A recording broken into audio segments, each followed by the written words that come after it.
네, 소개받은 대로 저는 조정훈이라고 합니다. 입법 노동자 생활 시작한 지 한 10개월 됐습니다.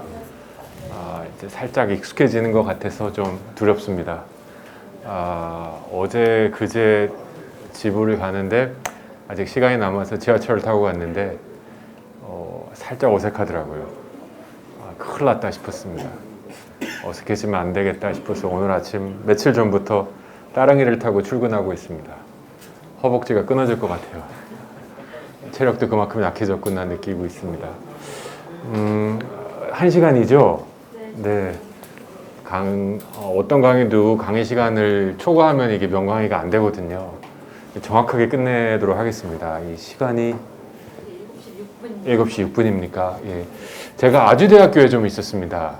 그 2016년에 이제 한국에 들어와서 2016년에 한국에 오기 전에는 약 한 15년 세계은행이라는 국제금융기구에서 여러 가지 경제 정책도 하고 또 국제 개발도 하고 또 예루살렘에 근무하면서 이스라엘하고 팔레스타인 중재 협상도 했습니다.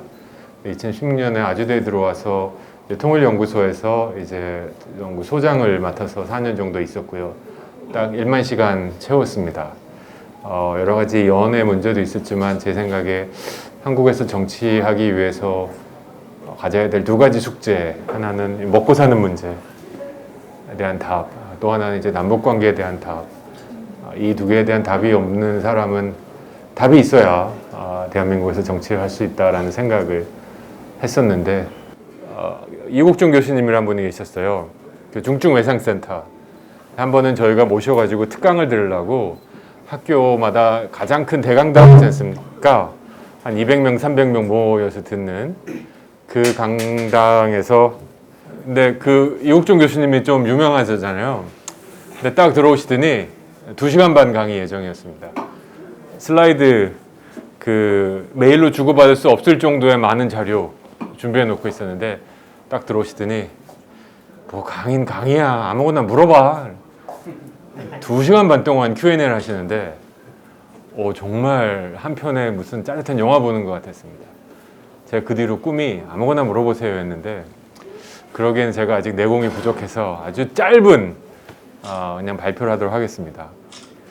생활정치 실험이라고 얘기하는데요. 여기 연구소의 이름이 생활정책연구소잖아요. 정치와 정책은 어떻게 연결되어 있나, 생활이라는 매개가 있지만 저는 이렇게 생각합니다. 이 정책의 뿌리에 정치가 있습니다. 많은 사람들이 정책이 실패하면 그 정책이 뭐 잘못되거나 정책 자체에 이제 오류가 있다고 생각하는데 저는 정책 자체가 좋아도 이 토양이 나빠지면 정책은 실패하게 되어 있습니다. 그래서 이 토양을 만들어가는 과정이 저는 정치라고 생각합니다. 그래서 정책과 정치는 어떻게 하나로 연결되어 있는 거죠. 그래서 생활정책연구소에서 생활정치에 대해서 관심 있으셔서 저 또한 생활정치를 하는 사람으로서 생활정책에 대해서 지금 말씀드리고 싶습니다. 많은 기자님들이 저한테 정치, 생활정치 뭐냐고 이렇게 정치가 뭐라고 생각하세요? 이런 질문 하는데 저는 한마디로 정의해서 부엌이라고 표현합니다. 부엌. 제가 2014년 정도 세계은행에서 근무할 때 세계은행 사무소 대표였습니다. 우즈베키스탄 대표였는데 그 직원이 한 70명 정도 있었어요. 우리나라로 치면 저 IFC 한 꼭대기층에 굉장히 좋은 장소에 있는데 말이 안 되게 그 직원들이 같이 식사할 카페테리아라 그럴까? 구내 식당이 없었습니다. 저 오피스가 저러니까.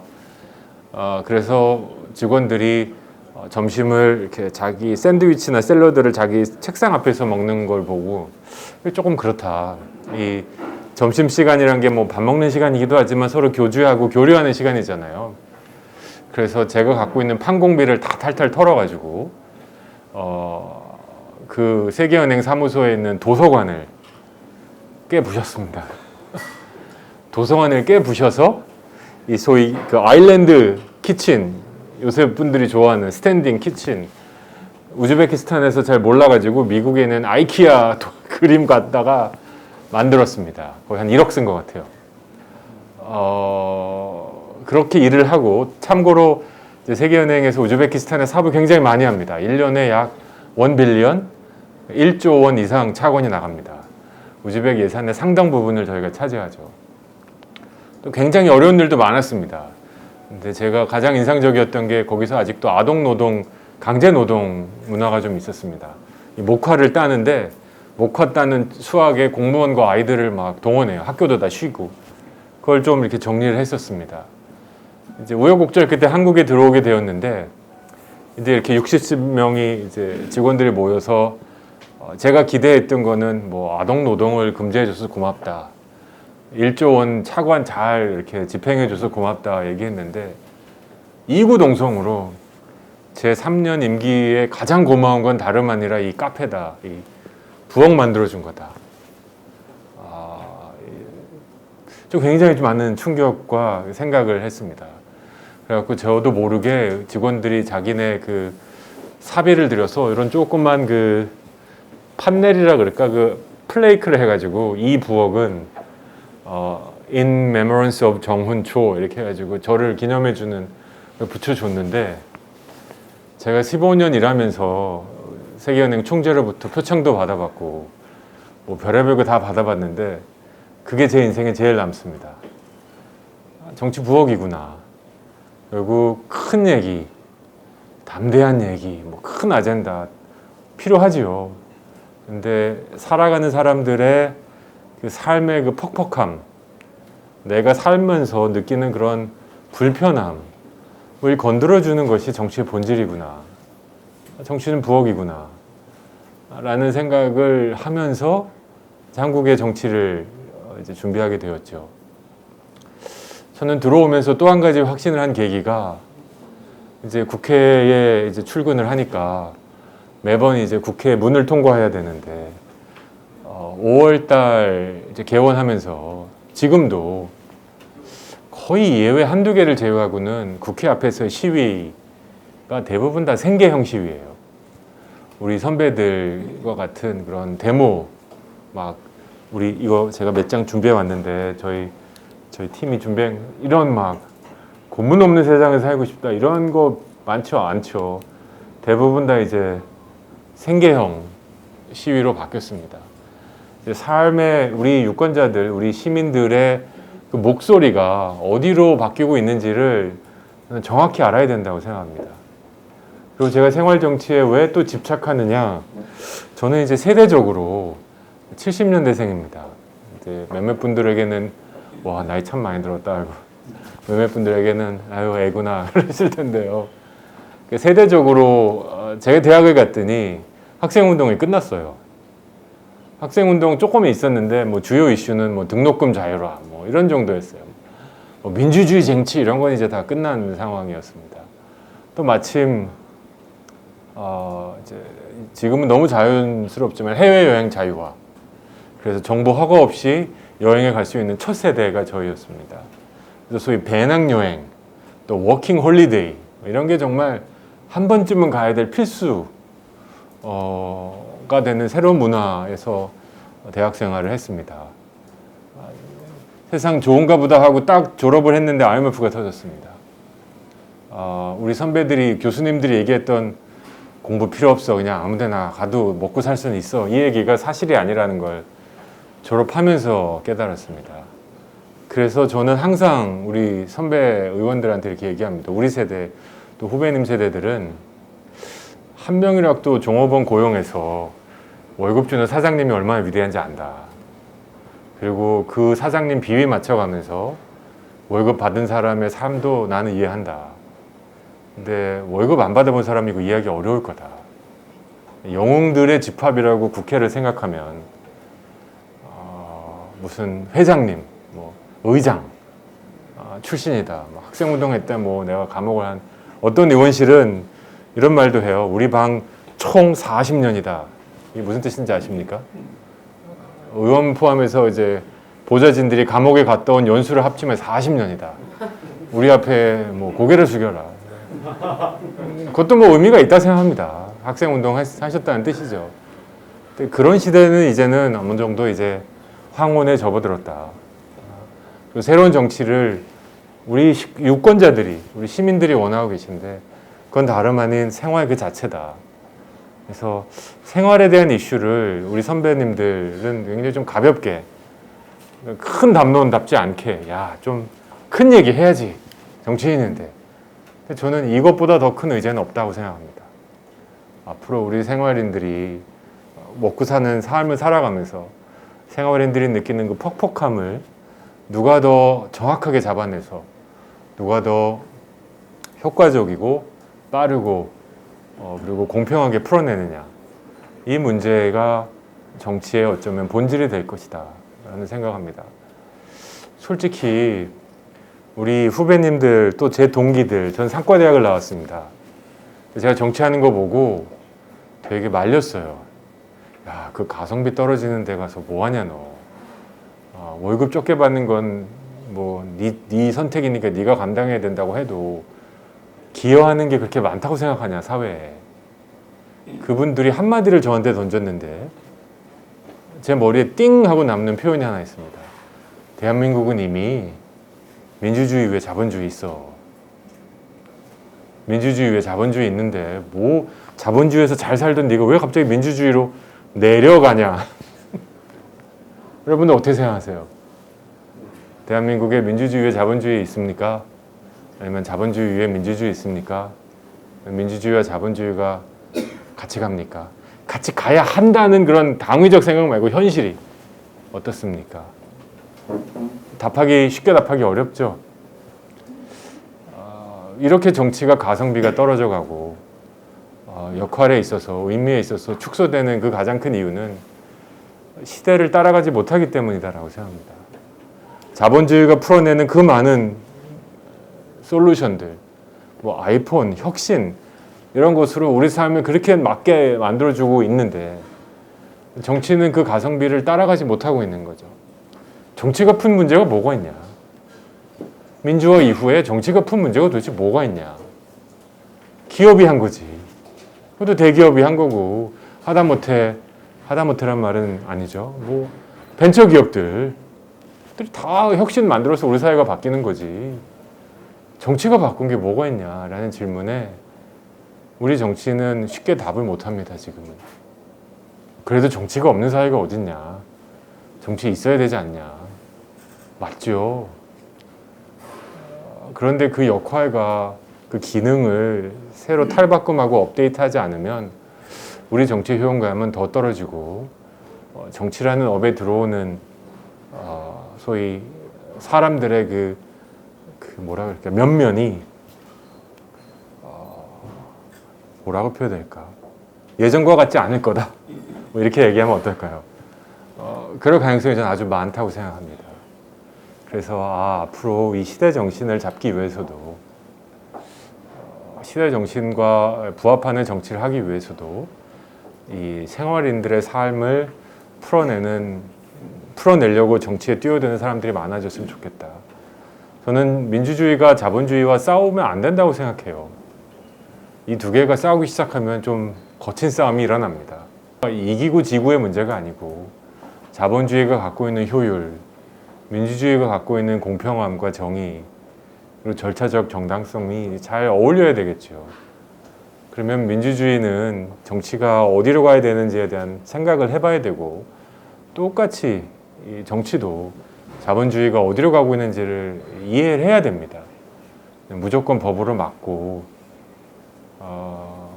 규제를 만들고. 그래서 저는 21대 국회에 법이 굉장히 많이 지금 발의되고 있습니다. 그리고 입법조사처에서 감당이 안 돼요. 이 수와 양에 있어서. 근데 저는 이게 옳은가. 본질적으로 법은 아무리 좋은 이름을 붙여도 규제의 성격이 있습니다. 뭐를 촉진하고 싶어도 이 촉진되는 대상이 아니면 지원을 받지 못하죠. 그래서 저는 법안 총량제 같은 게 좀 있었으면 좋겠다. 또는 이제 저희가 선거 끝나고 발표할 이제 내용 중에 하나가, 저는 없앨 법을 찾는 국회의원이 되겠다. 없앨 법을 좀 찾는 국회의원이 돼서 발의를 하겠지만 이 법을 없애는 발의를 하겠다. 우리가 싼 똥을 우리가 치우자. 그런 생각을 좀 합니다. 아마 이런 거는 전혀 뭐 국회의원 성과평가에 도움이 안 될 겁니다. 근데 제가 뭐 거대 야당에 있는 거 아니랄까? 성과평가 대상이 아닙니다, 저는. 그래서 자유롭게 진행해 보려고 합니다. 그런 생각으로 제가 또 사고를 친 것 같은데, 여러 가지 좀 정책들, 이제 제가 낸 뭐 법안 함께 낸 기본소득, 주 4일제, 저는 주 4일제가 이미 오고 있다고 생각합니다. 주 4일제 사회는 어떻게 만들 수 있을까? 플라스틱에 대한 문제, 저도 제 아내도 최소한 저희가 아는 모든 사람들도 재활용을 거의 순례자적, 선교자적 정신으로 하는데, 그러지 말고 아까 말씀드린 대로 정치와 시장을 한번 연결시켜 보자. 그래서 플라스틱 재활용을 하면 포인트 제도 같이 포인트를 받을 수 있는 그런 인센티브를, 포인트를 받아서 현금으로 전환시키자. 그래서 이런 회사들도 있더라고요. 그래서 거기 알아보니까 재활용을 제대로 하면 한 달에 15만 원, 그래서 한 20만 원 정도의 현금을 이미 받아가는 분들도 있다. 그래서 이런 인센티브를 좀 만들어 보자. 그리고 이제 반려동물 정책 있습니다. 저는 굉장히 좀 의미심장했던 게, 제가 그 서울시장 선거를 하면서 첫 번째 정책이 1인 가족 정책이었습니다. 1인 가족 역차별하지 말자. 왜냐하면 서울시의 가구 기준으로 1인 가구가 몇 %인지 아세요? 40%가 넘습니다. 이제 그걸 발표하고 국회 본회의장에 갔더니 선배 의원님이 틈새 시장 잘 잡았대 이러는 거예요. 40%가 틈새 시장이라고 볼 수는 없죠. 근데 이제 제가 말씀드리고 싶은 건 두 번째 공약이 바로 이 반려동물의 의료보험제도였습니다. 저는 이제 반려동물, 제가 이제 대화를 해보면, 여러분 반려동물 있으신 분 있으세요? 네, 있으시죠. 아마 주변에도 많지 않으실까 싶은데, 대화를 하다 보면 어제 우리 아들이 아파가지고 병원에 갔는데 150만 원이 나왔어요. 글쎄. 알고 보니까 고양이. 우리 딸은 말을도 못해. 뭐 200만 원은 가뿐해. 근데 사람 의료보험으로 200만 원 나오기 요새 쉽지 않습니다. 그래서 이거는 의료보험 제도를 한번 만들어 봐야겠다. 그리고 25개 구가 있는데 서울에 그 구청마다 반려동물 보건소를 만들어서 저렴하게 의료 시설을 받을 수 있도록 해드리겠다는 게 제 2호 공약이었어요. 근데 첫 번째 1호 공약을 발표했을 때는 많은 의원들이 민주당, 국민의힘, 뭐 정의당 다 너무 좋은 공약이라고, 정말 시대전환답다고. 두 번째 공약을 발표했을 때는 좀 아쉽다, 좀 가볍다. 근데 이 가볍다라는 단어가 되게 많이 저의 피드백이었어요. 근데 저게 왜 가벼울까? 가벼울 수 없다고 생각합니다. 반려동물과 함께 사는 분들의 삶에, 반려동물, 여러분들 혹시 무지개 다리 건너는 경험을 하셨는지 모르겠지만, 무지개 다리 건넌다는 건 이제 반려동물 가신 분들이 반려동물이 죽었을 때의 표현인데요. 무지개 다리 건넜을 때 그 느끼는 상실감을 경험해 본다면 이건 가벼운 문제가 아니다. 마치 그 기준이 정말 큰 얘기 해야지 된다는 그런 생각. 물론 아파트 값도 잡아야죠. 근데 그런 얘기만 하다 보니까 이런 문제에 대해서 좀 작게 생각하시는데, 전 절대로 그렇지 않다라고 생각합니다. 그래서 저는 실은 계속 지난주에도 반려동물 단체들하고 회의를 하고 있고, 또 4월 6일에는 이제 수의사협회하고 회의를 해서 법안을 만들어 나가려고 합니다. 그다음에 이제 두 번째가 이제 마지막일 수가 있는 것 같은데, 양극화 신호등. 근데 저는 실은 이런 모든 것들을 하나로 좀 정리해 보면, 굳이 제가 큰 얘기 해라, 너 그래도 정치인인데, 저의 그 정치적 가장 높은 목적은 양극화 해소입니다. 우리 사회가 각자 도생을 넘어서, 좀 죄송한 표현입니다만 동종교배 사회가 되어가는 것 같습니다. 같은 사람들끼리 만나고 결혼하고 또 애를 낳아서 살아가는, 강남 3구가 예전에 있었지만 제가 자랄 때만 해도 강남 3구 출신의 강남 3구 주민은 없었습니다. 강남 3구가 만들어진 지 얼마 안 됐기 때문에. 지금은 강남 3구에서 태어나서 강남 3구에서 자라서 강남 3구에서 살고 강남 3구에서 배우자를 만나서 결혼하는 비율이 급격히 늘고 있습니다. 이런 동종교배 사회를 꼭 한번 저는 막아보고 싶은 생각이 있습니다. 모든 미래 사이파이 영화가 좀 디스토피아적이라 저 혼자 할 수 있을까라는 생각은 있지만 막지 못하면 늦초락도 다 보자 라는 생각으로 제게 주어진 정치 시간을 해보고 있습니다. 그래서 저는 이건 좀 나중에 얘기하고 제 명함에 있는 얘기인데요. 정치 결국 뭐냐? 시민들의 한숨과 허기를 채우는 것이다 라고 생각합니다. 한숨과 허기의 문제들을 채우는 문제이고 제가 생각한 생활 정치, 삶의 문제들 그리고 삶의 문제를 풀기 위해서 갖고 있는 그런 실용적인 입장들. 기자들이 질문할 때 가장 어려운 게 당신은 보수입니까? 진보입니까? 입니다.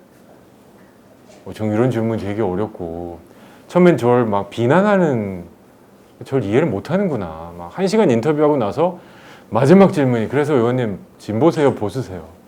그럼 1시간 얘기한 게 허무합니다. 그렇게 설명했는데 또 이렇게 질문하십니까? 왜 제가 이렇게 좀 일부러 이런 게 아니고요. 제가 한국을 떠난 지가 1996년에 제가 한국을 나갔습니다. 유학하느라고. 그때 제가 20대 후반이었습니다.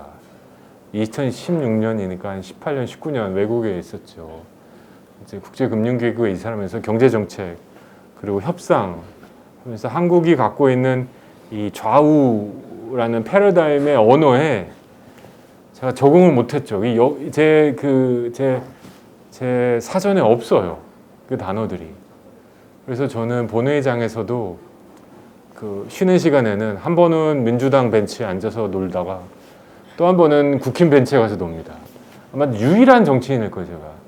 그러면 이제 민주당 정치인들이, 의원들이 이제 저한테 이제 메신저 역할 가서 이것 좀 잘하자고 해봐지. 그러면 이제, 의원님 저쪽에서 이것만 해주면 하자는데요. 진짜야? 아니, 근데 이거는 좀 해줘야지. 알았어요. 잠깐 기다려봐. 왔다 갔다 해요, 저는. 정치 원래 이래야 되는 거 아닌가요? 정치 원래 이래야 되는 거 아닌가요? 저는 환경운동 하시는 분들 존경합니다. 진짜 존경합니다. 쓰레기 운동하시는 분들 존경합니다. 그래서 쓰레기 운동하시는 분들한테 이런 얘기까지 들어본 적 있습니다. 우리나라 환경 문제를 해결하기 위해서는 롯데화학을 없애야 된다. LG화학을. LG인가요? 롯데인가요? LG겠죠? 왜냐면 우리나라에서 그 회사가 세계에서 검은 봉다리를 제일 많이 만든다. 환경운동 하시는 분들에게는 아마 맞는 얘기일 수 있습니다. 근데 그분이 정치를 시작해서 뭐 의원이 되고 뭐 행정부에 들어가면 조금 생각이 다를 필요는 있다라는 생각을 합니다. 왜냐하면 LG화학이 문을 닫으면 경제에 큰 영향을 미치는 것도 사실이거든요. 한 회사뿐만 아니라. 정치는 이거를 어떻게 타협하고 조화시킬까. 이거를 하는 것을 뭐라 그럴까, 배신이다. 내 분야에 대한 배신이다. 또는 내 정체성에 훼손을 입히는 행위다라고 생각하면 전 그냥 운동하시는 게 맞다고 생각합니다. 운동도 숭고하고 중요한 업이죠. 근데 정치의 영역에 들어와서는 이 많은 목소리들과 이해관계들이 어떻게 조율될 수 있을까? 이거에 대해서 두려움 없이, 부끄러움 없이 조율해 나가는 협상가, 타협가가 정치라고 저는 믿고 있습니다. 그래서 저는 칭찬도 양쪽에서 받고 욕도 양쪽에서 먹습니다. 또 우리 편인지 알았더니 아니네.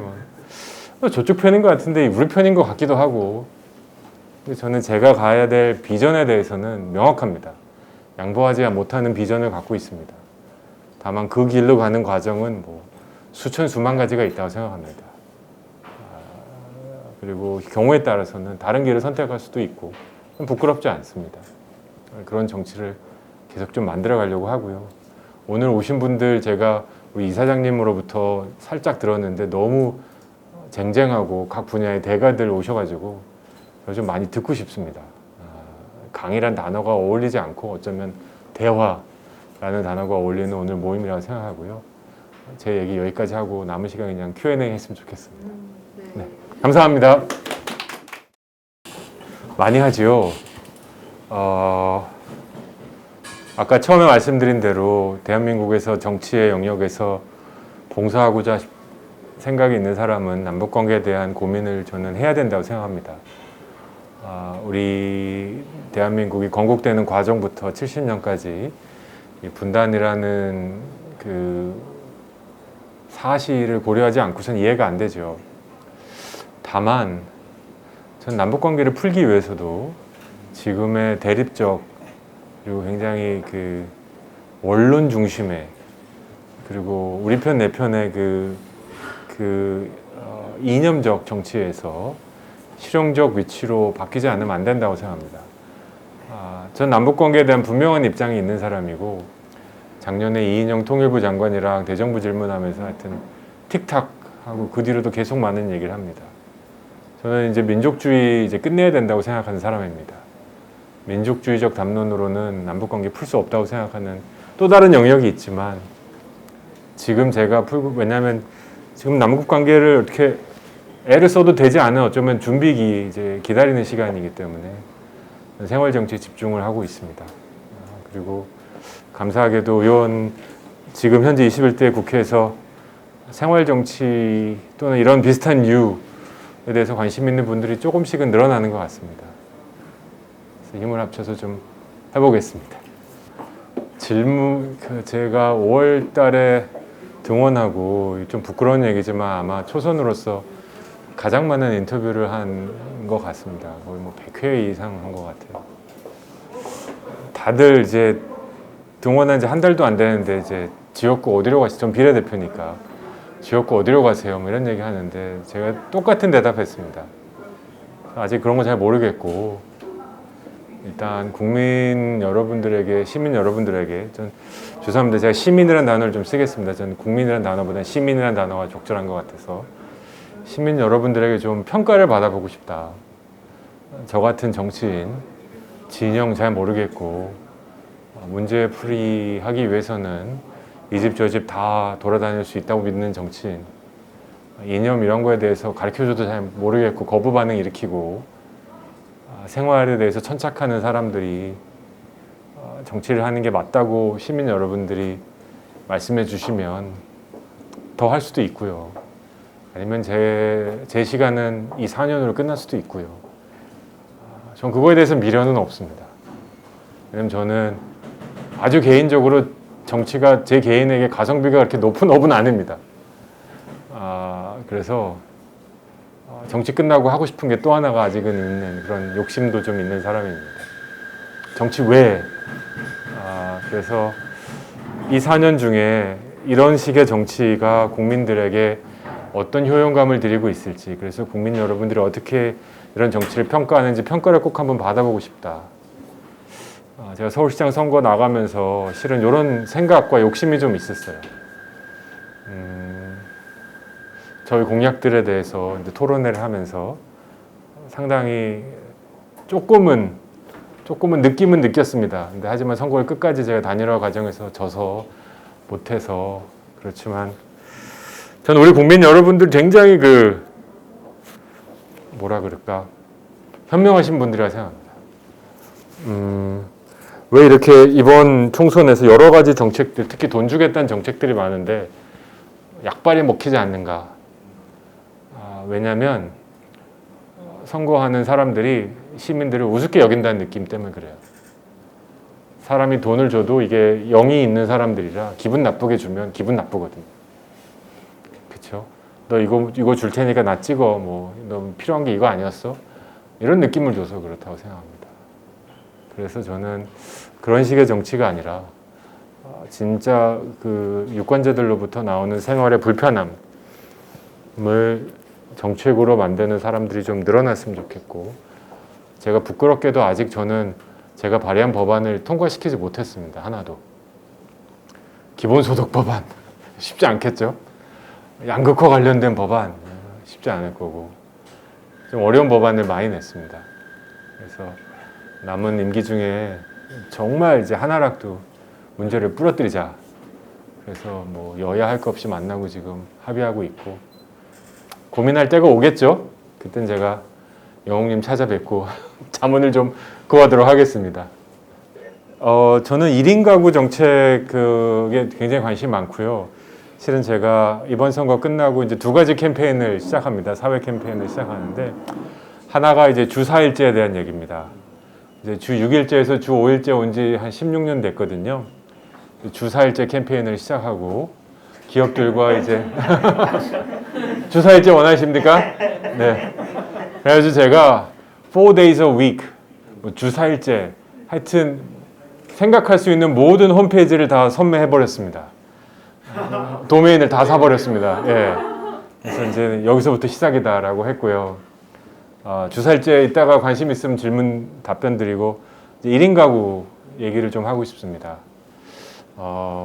로마 시대에는요, 여성이 26살이 되면 세금을 물렸습니다. 그 세금의 이름이 뭔지 아세요? 싱글세입니다. 싱글세.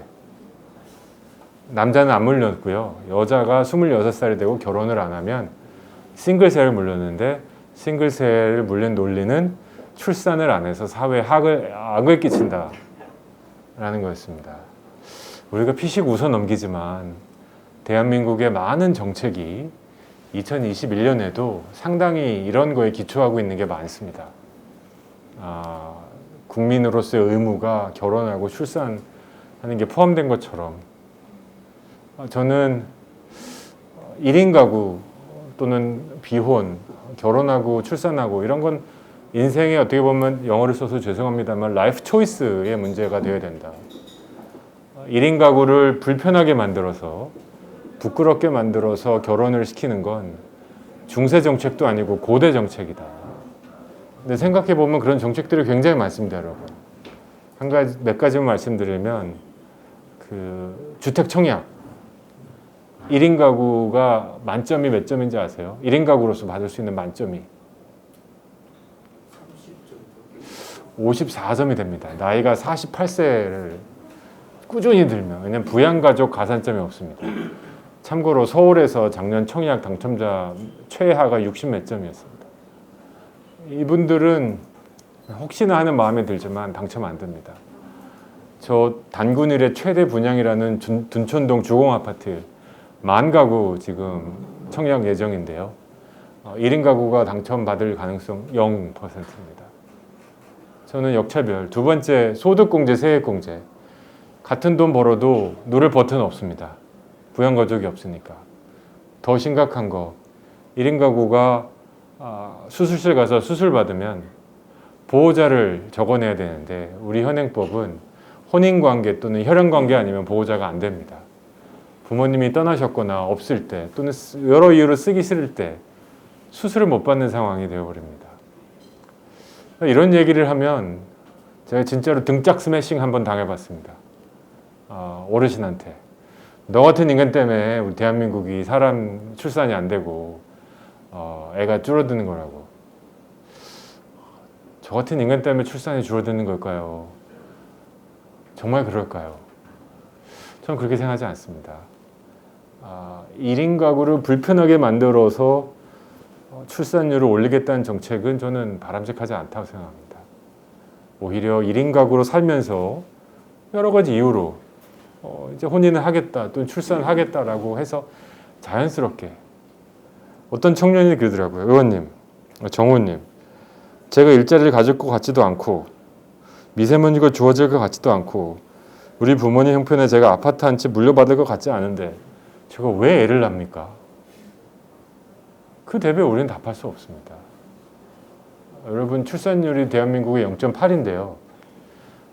2배가 되는 도시가 있습니다. 어딜까요? 세종시입니다. 세종시는 출산율이 1.5를 넘었습니다. 모든 도시가 세종시 같이 되면 되는 거예요. 공무원 정규직 안정돼 있죠.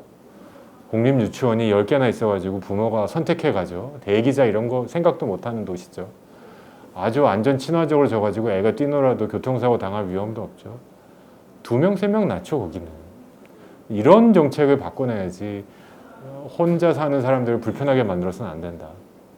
그래서 저는 1인 가구 역차별 폐지, 그래서 1인 가구들하고 계속 지금 여러 차례 줌 회의를 해나가고 있습니다. 아까 우리 정수연님 같은 분 제 다음 그 줌 회의에 초대합니다. 이게 진보입니까 보수입니까? 이런 거 없죠. 제가 2인 가구 결혼하는 분들을 적으로 삼는 거 아니거든요. 하지만 1인 가구에 있는 역차별을 폐지하는 게 맞다. 서울 기준으로 40%다. 40%. 이 40%는 SH공사에서 분양하는 어떤 아파트도 분양받을 수 없는 게 잘못된 게 아니면 그럼 뭐가 잘못된 거냐. 40%를 배제하는 시스템이 어떻게 공평하다고 할 수 있느냐. 이런 거죠. 이런 정책들을 좀 소개해드리고 싶습니다. 저는 이번 선거에서 그 환경 문제가 이슈가 안 된 게 참 아쉽습니다. 좀 억울합니다. 저는 출마를 고민하면서 이 선거 왜 하나 이런 생각을 좀 했었어요. 12월 말부터 버스를 좀 타고 다니면서 그냥 아무 버스나 3번까지 갈아탈 수 있는 거 아시죠? 정말 좋은 제도예요. MB가 그거 하나는 잘 만들었어요. 인정. 많은 분들하고 좀 대화를 해봤습니다. 중국집 가서 사장님하고 짜장면 한 그릇 놓고 대화하는데 서울시장 선거 어떻게 생각하세요? 말을 안 하세요. 별로 관심 없으시죠? 네, 별로 관심이 없어요. 이렇게 효용감과 가성비가 떨어지는 이유가 뭘까? 근데 굳이 우리가 그리고 1년 2개월짜리 선거를 해야 될까? 전 그런 생각했습니다. 그냥 2018년 선거에서 2등한 사람 그냥 바로 하면 안 되나? 그리고 600억 소상공인들 나눠드리면 안 되나? 선거는 새로운 인물이 세상에 소개되고 특히 정치에서 선출직 정치인이 선거 외에는 세상에 나올 방법이 없지 않습니까? 그리고 또 아주 중요한 얘기는 사회를 좀 크게 바꾸는 정책들과 의제들이 좀 나와야 됩니다. 하다못해 오세훈 서울시장이 무상급식이라고 들고 나와서 그 선거는 할만했죠. 왜냐하면 그 선거에서 결론이 나서 무상급식이 시작됐고 전국으로 퍼졌으니까. 그래서 저는 그런 의제 중에 환경 의제가 반드시 있었어야 되는데 되게 아쉽다고 생각했습니다. 단 저는 이게 우리나라에서 많은 정책은 2가지 중에 하나의 길을 선택합니다. 하나는 규제입니다. 부동산 규제. 솔직히 얘기하면 대한민국은 규제로 움직이는 나라가 아니라고 생각합니다. 워낙 똑똑해서요. 부동산 정책 발표하면 강남 맘카페에서 한 30분 만에 다 털어요. 이 바보들. 요건 몰랐지. 요건 몰랐지. 규제로 되는 나라가 아니다. 그럼 대한민국은 뭘로 되는 나라냐? 인센티브로 되는 나라다. 동기부여를 위한 이 땅에서 출발선이 똑같다고 인정하고 과정이 어느 정도 공평하다고 인정하면 우리 국민들은 초수퍼 울트라 짱 노력을 합니다. 다 여러분들 그래서 지금의 위치에 올라가지 않으셨나 싶습니다. 그래서 제가 고민한 게 이 환경 문제를 규제가 아니라 못 쓰게 하자, 못 만들게 하자. 이거 쉽죠. 이거 문제야? 금지. 저거 문제야? 규제. 비싸게 만들어. 얼마나 쉽습니까? 근데 그거 갖고 안 될 것 같았거든요. 그래서 어떻게 하면 인센티브를 줄까? 그래서 찾던 중에 그 쓰레기 재활용하는 그 자판기가 있다는 걸 제가 봤습니다. 약간 멘탈에 충격이 왔습니다. 이게 뭐냐 했더니 그 투명한 유리와 이제 페트를 디파짓하면 포인트가 나오더라고요. 근데 이제 여러 가지로 아직 기초 단계였는데 제가 공약이 따릉이 아시죠, 여러분? 따릉이 지금 4,500개의 그 거치대가 있는데 따릉이 있는 거치대만큼 내가 그 자판기를 설치하겠다. 그래서 여러분들이 퇴근하고 또는 출근할 때 집에 있는 재활용 쓰레기 갖고 가뿐하게 디파짓하고 핸드폰에 포인트 쌓이는 거 또는 그걸로 따릉이 타시고 음료수 사드시고 또 포인트. 그래서 좀 디파짓하고 재활용하는 것이 뭐라 그럴까? 내가 원해서 한강에서 치킨 시켜 먹고 쓰레기 분리하는데 원해서 할 수 있는 그런 인센티브에 기반한 분리수거 제도를 만들어 보고 싶었습니다. 그래서 지금 그것도 계속 많은 분들하고 얘기 중이고요. 근데 시스템이 이미 돌고 있더라고요. 그리고 이제 문제가 있긴 있습니다. 많은 분들이 특히 갔다가 이제 리젝트, 이거는 안 되는 재활용입니다. 그럼 이거 어떡하냐, 출근하는데. 그럼 쓰레기통 옆에다 놔달라. 현실적인 문제는 있습니다.만 이 제도의 취지는 재활용 반드시 해야 되는데 재활용률 높여야 되지 않습니까? 시민들에게 강제시킬 것이냐 동기부여할 것이냐는 저는 명백하게 동기부여해야 된다. 그 쓰레기 센터도 그런 거 많이 하시잖아요. 동기부여하는 방법. 그래서 그런 것 좀 같이 했으면 좋겠습니다. 정말 생활 정치와 생활 정책이 같이 안 하면 누가 같이 하겠습니까? 이 바쁜 시간에 이렇게 연결해 주셔서 정말 감사드리고요. 살면서 다들 한 번씩 또는 몇 개씩은 이게 말이 돼? 하는 것들 있지 않으셨을까 싶은데요. 저도 이게 말이 돼? 뭐 이런 거 굉장히 많습니다. 살면서. 한 가지 소개시켜 드리면 제 딸이 저하고 올해 이 나라 저 나라 떠돌이 생활을 해서 초등학교 4학년 때 이제 한국에 들어와서 공립초등학교를 들어갔는데 첫날도 잊을 수가 없어요. 선생님이 축구부가 없다 그래가지고 남자랑 같이 축구를 하라 그랬대요. 여자인데. 그러면서 이제 애들이 좀 이렇게 좀 세게 했나 봐요. 왜 한국엔 여자 축구부가 없냐고 선생님한테 따졌더니 선생님이 나보러 이제 너도 적응해야 된다 그랬어. 난 적응하기 싫어. 제가 좀 마음이 아팠습니다. 부모로서 그런 적응을 정말 해야 될까? 여러분에게 드리고 싶은 말은 그런 거에 적응하지 않으셨으면 좋겠습니다. 이게 왜 불편하지? 이게 왜 이렇지? 이런 문제들을 정말 적극적으로 제시하시고 던지시고 또 이 정도의 그 네트워크와 역량인들이 모이면 답도 찾을 수 있지 않을까요?